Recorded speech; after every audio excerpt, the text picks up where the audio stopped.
Bengaluru F C 3 Hyderabad F C 0 ഈ ഒരു score line കാണുമ്പോഴത്തേക്കും ബംഗളൂരു എഫ് സി വളരെ ഒരു ആധിപത്യത്തോടു കൂടി വിജയിച്ചിട്ടുള്ളൊരു മത്സരമാണെന്ന് തോന്നാം.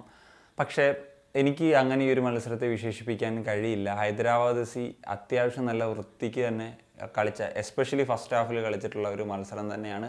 പക്ഷേ ബി എഫ് സിക്ക് അവരുടെ അവസരങ്ങൾ കൃത്യമായിട്ട് മുതലാക്കാൻ സാധിച്ചു. 3-0 എന്ന് പറയുന്ന ഒരു വിജയം സ്വന്തമാക്കാൻ സാധിച്ചു. പോയിന്റ് ടേബിൾ 1-ാം സ്ഥാനത്തേക്ക് എത്താൻ സാധിച്ചു.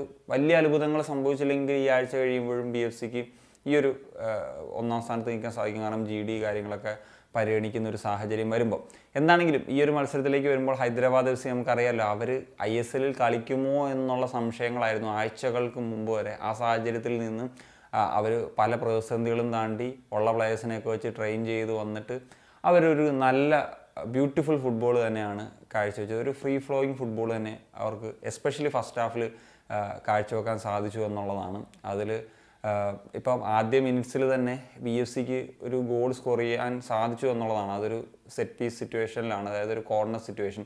എഗെയിൻ വിനീത് വെങ്കടേഷ് ഒരു ഗോൾ കോൺട്രിബ്യൂഷൻ നടന്നു, അസിസ്റ്റ് ചെയ്യുന്നു. രാഹുൽ ബൈക്കാണ് ഗോൾ സ്കോർ ചെയ്യുന്നത്. 2 മാച്ചിൽ നിന്ന് 2 ഗോൾ കോൺട്രിബ്യൂഷനാണ് വിനീത് വെങ്കടേഷിന് കോൺട്രിബ്യൂട്ട് ചെയ്യാൻ സാധിച്ചത്. ഗ്രേറ്റ് നമ്പർ, ടീനേജറാണ്, ISL ഫസ്റ്റ് സീസണാണ് എന്നുള്ള കാര്യം കൂടി ആലോചിക്കണം. സോ അതിനുശേഷം ഹൈദരാബാദ് എഫ് സിയുടെ ഭാഗത്ത് നിന്ന് ഞാൻ ഈ പറഞ്ഞ പോലത്തെ ഒരു ഫ്രീ ഫ്ലോയിങ് ആയിട്ടുള്ള ഒരു ഫുട്ബോൾ കാഴ്ചവെക്കാനൊക്കെ സാധിച്ചു. എനിക്കൊന്ന് ആദ്യത്തെ 18 മിനിറ്റിൽ ഏതാണ്ട് 15 പ്രാവശ്യമാണ് അവർ ഫൈനൽ തേർഡിൽ അവരുടെ ഒരു ടച്ചസ് അല്ലെങ്കിൽ എൻട്രീസൊക്കെ നമുക്ക് കാണാനായിട്ട് സാധിച്ചിട്ടുണ്ടായിരുന്നു. അത് ഒരു ബ്രില്യൻ്റ് ആയിട്ടുള്ളൊരു നമ്പർ തന്നെയാണ്. അത് ബി എഫ് സിയെക്കാളും കൂടുതലായിരുന്നു. ഇപ്പം ഫസ്റ്റ് ഹാഫിൽ നോക്കുമ്പോഴത്തേക്കും ഷോട്ട്സിൻ്റെ കാര്യമൊക്കെ എടുത്തു കഴിഞ്ഞാലും ഒക്കെ അവർക്ക് ഒരു ആധിപത്യമൊക്കെ ഉണ്ടായിരുന്നു എന്നുള്ളതാണ്. പക്ഷേ ഇതൊന്നും ഇവർക്ക് കൺവേർട്ട് ചെയ്യുമ്പം നല്ല ചാൻസ്, ഇപ്പോൾ ദേവേന്ദ്ര മുർഗോക്കറിന് കിട്ടിയിട്ടുള്ളൊരു സൂപ്പർ ചാൻസ് ഉണ്ടായിരുന്നു. അത് പരാഗ് ക്രിയേറ്റ് ചെയ്ത് കൊടുത്തിട്ടുള്ളൊരു അവസരം. അതുപോലെ തന്നെ ലെന്നി ഒരു ബ്രില്യൻ റണ്ണ് രാഹുൽ ബൈക്കൊക്കെ ബീറ്റ് ചെയ്ത് പോയിട്ട് അടിച്ചിരുന്നു. പക്ഷേ അതും കൺവേർട്ട് ചെയ്യാൻ പറ്റാത്തൊരു സാഹചര്യങ്ങളൊക്കെ ഉണ്ടായിരുന്നു. അങ്ങനെയാണ് ഫസ്റ്റ് ഹാഫ് അവസാനിച്ചത്. പക്ഷേ സെക്കൻഡ് ഹാഫിലേക്ക് വന്നപ്പോഴത്തേക്കും ബി എഫ് സി കുറച്ചും കൂടി ഒരു കൺട്രോൾഡായി. പിന്നെ അവർ ചില ചേഞ്ചസ് നടത്തി.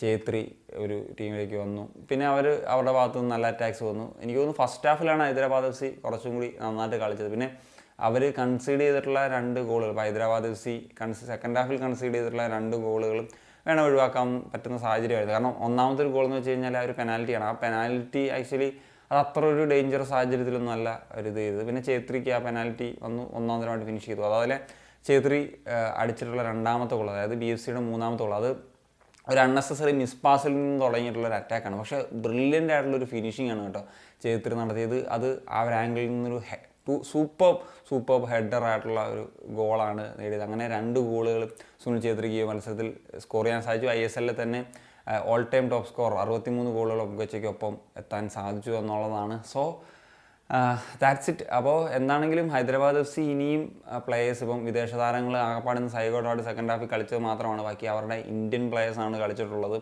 അതും കൂടുതലും വലിയ എക്സ്പീരിയൻസ് ഒന്നും ഇല്ലാത്ത പ്ലേയേഴ്സാണ്. ഇതിൽ തങ്ബോയ് സിംഗ്ദോ എന്ന് പറയുന്ന കോച്ചിനും ഒരു സല്യൂട്ട് തന്നെ കൊടുക്കണം.